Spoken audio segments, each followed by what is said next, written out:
Hello and welcome to Fixing the Optical Problem, where we're trying to not contribute to the optical problem. I'm Zach Kastner, ABOAC, owner of Sherwood Opticians in Milwaukee, Wisconsin, and your resident sloptician. Joined as ever by Matthew Smith, otherwise known as That Glasses Guy, and owner of That Glasses Guy Optique. Matt, how are you doing today? It's been a little while since we've hopped on and made stuff up. I'm doing so much better because now I get to talk with you and deal with your silliness while we jabber about whatever we're talking about today, because we are definitely having some fun with it. You want to tell us What are we talking what about is today? on the menu for today? Oh, I thought well, we were just making it up. hey, that's what we do most of the time. But Ain't that the truth? we at Ain't least that the truth? fine tune it a little bit. Let's talk about some lenses. God, we've been busting everybody's head with the lenses for the last few weeks. So we're going to dial it back and step into another side of the spectrum this week. I've got a few frames here handy with some different hinge designs in them. And we know everybody loves to talk about the fit of frames, but if you don't talk about the hinge that is holding everything together, the fit of the frame doesn't really matter. So we're going to have some fun and play with hinges. Well, I'm going to play with hinges. Zach's going to talk about some hinges, and we're going to see where we go. I'm going to make stuff up about hinges. Oh, dear. Hinges are kind of it's a very interesting topic, especially as an optician, right? I can't tell you the amount of people who have walked into my shop with a quote-unquote broken pair of glasses, unsalvageable, blah, blah, blah, and the screw fell out. Or they can't get the spring hinge to fit back together because you got to pry it open a little bit, or the hidden hinge popped out and just needs to be resank. A lot of these things are fixable. And if you're Tiffany, shameless plug at Northwest Frame Repair, she has not paid me. She's done nothing. Just popped into my head. She can even replace spring hinges. So if you want to take care of your clients, or you are someone who has a spring hinge and you need it fixed, send it to her. She's a wizard. Anyways, back to your regularly scheduled programming. Yeah, we're talking about hinges and all of the fun that comes along with those. Matt doesn't like when I go off on tangents. Matt doesn't like when I go off on tangents. She has not even given us any marketing money. But now that I've done this, I'm going to ask for it. Retroactively, hey, Tiffany, if you're listening in, oh my we would like a small donation in your name because Zachary said that you just are the best with the hinges. So, yeah, this is a personal gripe of mine. Is the spring hinges are notoriously overused and abused, and I see it with flex frames too. But we're not talking about flex frames today. We're talking specifically about the hinges. I am a big fan of kind of the classic German or Italian 5-barrel hinges. There's a few different manufacturers out there, a few different ways to get them, but effectively what we were talking about is a system that is in some way mounted to the temple and the front, and you have a total of 5 little leaf type connection points. The screw runs down through those, bolts in from the bottom. I see these ruined with self-tapping screws all the time too, so there's that fun side of it. But like Zach was saying, a lot of the times the failures on these things aren't even actual failures. The screw fell out, it fell apart. I have occasionally seen a leaf break on a 5-barrel. It's incredibly unusual, but it does happen. The spring hinges, these are the ones generally you see really cheap frames have a really cheap spring hinge. And, we're talking probably the sub $100 category. There's some $300-$400 out there with the most cheap spring hinge system known to man on them. We've seen them. But in general, what happens with these spring hinges, and if you're listening to this on audio, I will try my best to describe it. Hopefully you're familiar with what a spring hinge is, though. But we've got here one that's kind of a basic spring hinge on a pair of sunglasses. Not even going to get into that part of it. But essentially, when you pull on that temple, it does allow it to open up and release. And what happens is you have this little area that has a recessed spring inside of it for the part that connects to the temple. For the part that connects to the front, there where the bolt actually goes through, which appears to be loose. No, my quality standards are weird. Weird or way too high? Well, the screw doesn't fit down in the barrel on this particular frame. It sits up over top of it so you can see what the screw is. Interesting. My brain's like, the screw's not flush. It's loose. No, it's just the way it's made. But anyway, so what happens a lot of time on these, every time this flexes and opens, that spring has to flex and give. As metals age, They fatigue. As they fatigue, it's every single cycle of that opening and closing, not even counting temperature cycles. We're not even going to get into that, but just purely the opening and stretching of that spring over time causes these to fail. As Zachary and I were talking about this a little bit earlier, is the problem of the fit, where people will get these frames with the, damn it, will get these frames. For those who are wondering, Matt is tilting his head at a 45-degree angle because he put on a pair of polarized sunglasses and cannot see anymore. So Matt just doing Matt things. Yeah. Anyways, keep going on your tangent here. So what happens a lot of time, this one is not a great example. The fit is actually really good on this. Temple goes straight back, and that is not in a flex state. But a lot of times what I see, these spring hinges are abused and fail prematurely, even for the cheap, crappy ones, because the frame is fit in a way that those temples are in a constant state of flex, which means it is constantly, every breathe, every movement, it is flexing in and out to try and keep that in position.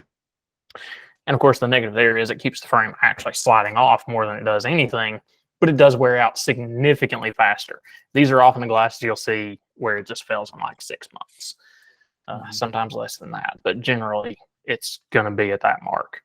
Well, Matt, let's talk about for a second the difference between a cheap. Let's stay on spring hinges for a moment before we go to multi-barrel hinges, which, spoiler, that's what we both prefer. As I went and looked through my collection of glasses, and I have 0 spring hinges that I own.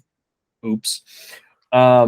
Anyways, let's talk about the difference between a cheap spring hinge, an expensive spring hinge, and maybe a spring-like hinge, which I do have an example of. We both actually have an example of that. Oh, you wanted me to do that? Yeah, I do. Oh, I do. I want you to do that. You're the frame guru here, my friend. I'm just here to chit chat. Frame guru, chit chat. My God. So spring hinges in general, as I mentioned, there are a wide range of them. Mostly what you see out there are the more value-oriented spring hinges. That's just kind of the price point frames that have them. There are some truly high-end spring hinges. Leisure Society is a brand I know that uses a really nice spring hinge. The problem, they all are designed to fail because of the same reason I mentioned. Whether it's the really high-end one or the really cheap one, they're eventually going to fail. That's what springs do. They're meant to be serviced and replaced. But on that value end of the spectrum, the hinges aren't really built in a rebuildable way. So it's like, since Zach's already mentioned Tiffany here, what they do is they actually desolder, pull off the spring hinge capsule, I guess we're going to call it here. Box. Yeah, housing unit. The box that holds the unit. Yes, the units that's in charge of the flexing. And they'll weld a whole new one on there, put everything back together. So it's like it's technically servicing a non-serviceable item. But and then if you have the technical terminology for this, leave a comment down below on what we should be calling this box, housing unit, whatever. Or if you just disagree with us, leave a comment. Let us know what you think. Anyways, keep going, Matt. I got to do the shameless plug. I'm going to go back and leave a comment and tell you what I think about that. Fair. Yeah. So on the higher end, again, generally designed to be serviceable, where that spring itself can actually be replaced. Is it a user serviceable thing? No. Do most opticians know how to service it? Also no. So even on the end of where they're designed to be serviceable, it's really a flex to say that it's a serviceable spring hinge. It's still just a spring hinge, but they're a little bit more fluid. They're a little bit nicer. You can tell they're better materials overall. But then on the other end of the spectrum, in the spring type hinges, and Zachary and I both own a pair like this, as we mentioned. Also hold one up because we have slightly different styles of them. Yes. Yeah, it's not easy to get it to focus on this in a webcam. You can't tell what's going on there. Yeah. So give there's it some a few flex. different manufacturers. There's a lot of different ways to get there. Morel has one in stainless steel that's kind of like a little tension holder. Then you've got the IC Berlins, the Ovos, and Porsche Design has one as well. That one's more kind of, it's like that spine type hinge. If you've ever seen those, where it's just kind of that zigzag. Yeah, didn't TC Charton do one in the Barry frame as well? That's got like, okay. Possibly. You have to see it. It's kind of interesting. Morale's actually, I don't hate their spring hinge. I have very few No. failures with those. Yeah, But theirs on is their good, and high-end it is a lines, serviceable one because you can actually replace the tension bar on theirs. they love to experiment with both Uga and Koali hinges, though. It drives me insane. They've I done have really seen well the last few more years. hinge failures with Uga than any other Oh brand. my Now, God. to be fair, it comes from pushing the envelope. They do. Lamborghinis aren't exactly known for reliability, but you still want one. If any Morale reps are listening to this, I do actually like your product still. Do not worry. But sometimes with your experimentation, you drive me insane.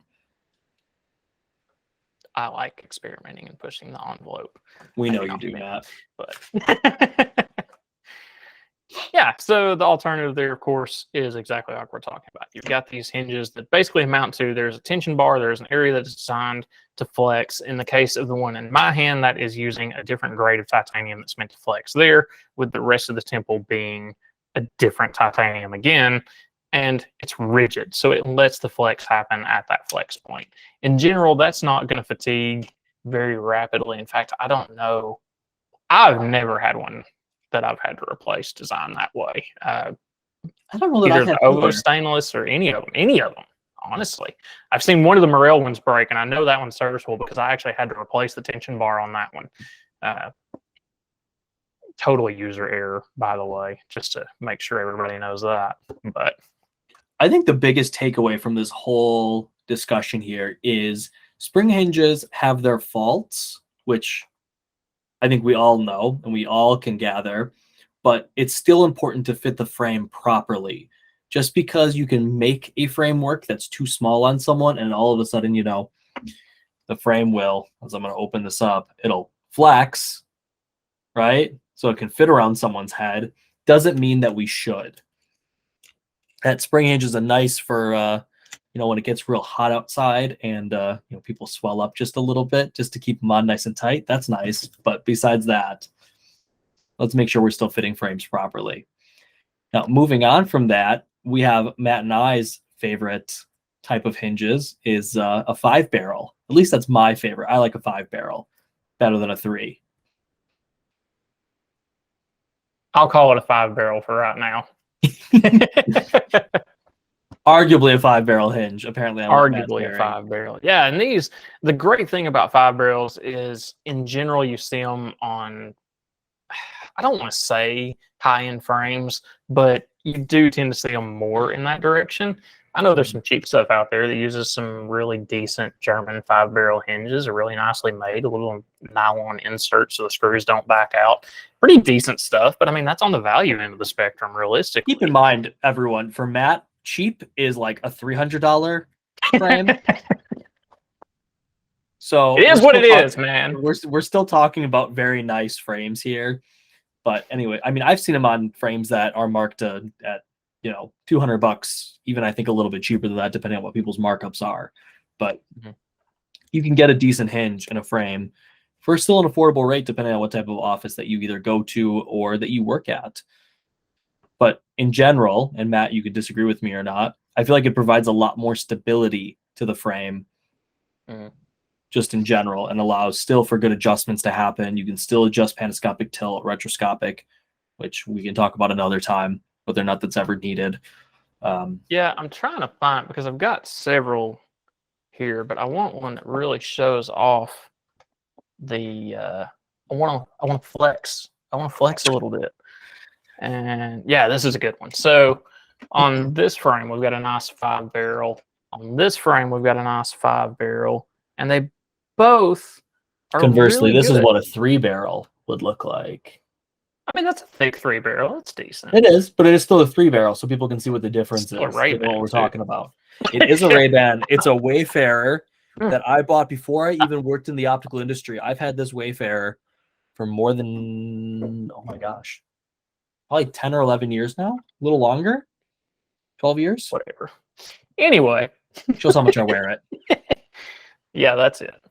I have a Ray-Ban somewhere in a drawer. I don't wear it because every time I put it on, I have to adjust the damn thing.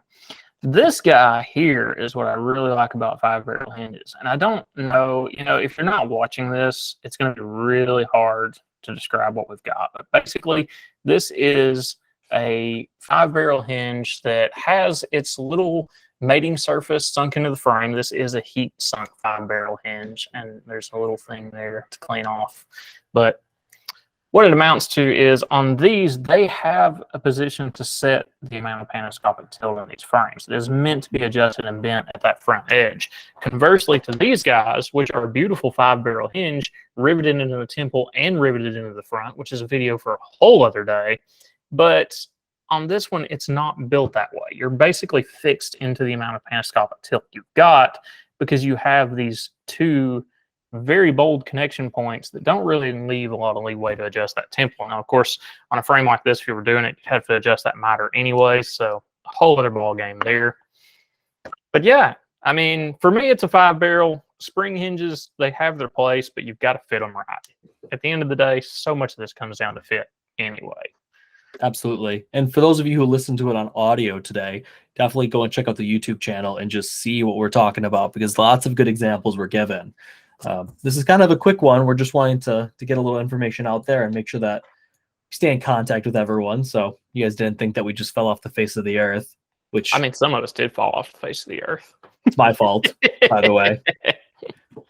If you know me personally, you know why. If not, well, I'm sure people will find out here pretty soon. But they'll find out and they'll go, oh, it's okay. Yes. Yeah. Good reason. Good reason. Matt, any final thoughts that you want to leave our lovely viewers with? Yeah, don't buy spring hinges. Okay, that is quite a bold statement. Leave a comment. Let us know what you think about Matt saying that. Oh my goodness, I wouldn't go that far considering I do sell spring hinges.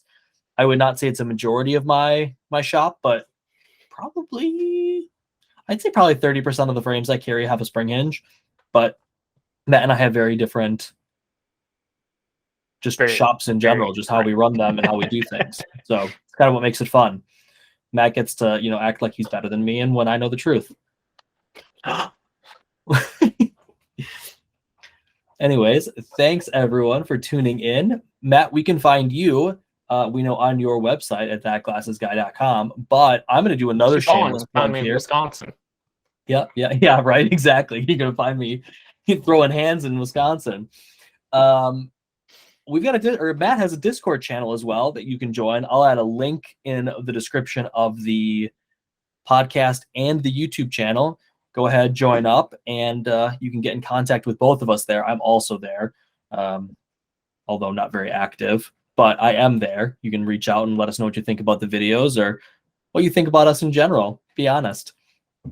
Otherwise, you can find me also either on that Discord channel, or you can find me via LinkedIn, Z Kastner. Thanks again, everyone. Appreciate it. And thanks for tuning in to Fixing the Optical Problem.